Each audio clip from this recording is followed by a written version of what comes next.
Well, my name is Marcus Vinicios. My nickname is Ossoduro. That was given by me a while ago by my father and one of his students. And I've been doing martial arts ever since I'm little. Been fighting pro since I'm 17 years old, you know? So my first pro fight was 17. How's the transition from capoeira to MMA? I feel the transition from capoeira to MMA, it feels like it's really smooth because capoeira is a martial art which there's no rules to it. You know what I mean? So whatever you do is like, you can do anything to capoeira, you know? There's no rules. There's no weight classes, there's nothing. It's like, to me, it's the martial arts is the closest to MMA. The only difference is the effective way of training. You know, a lot of capoeiristas, they won't train capoeira very effectively.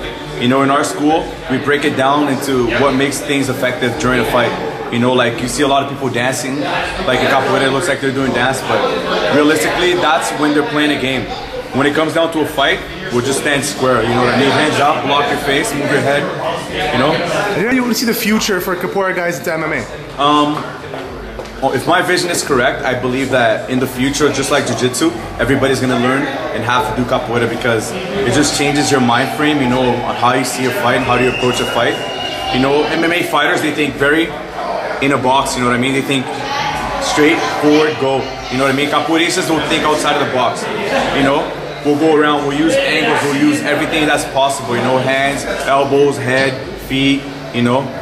And I feel that in the future when people catch on to capoeira and once a capoeirista proves how strong capoeira is, you know what I mean, then people start training capoeira. Nobody knows, but Anderson is a capoeirista. And if you watch him fight and you understand capoeira, you'll see a lot of his style.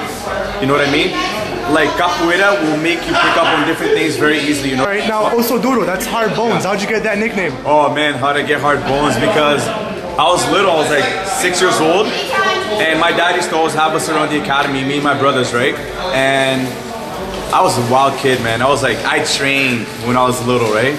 I was like, we had to train when we were younger, right? So, yeah.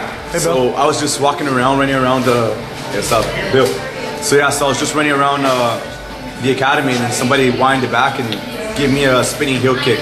The meia lua, what we call the meia lua, which is the one that you saw in the knockout, right? So somebody did that and hit me on the head.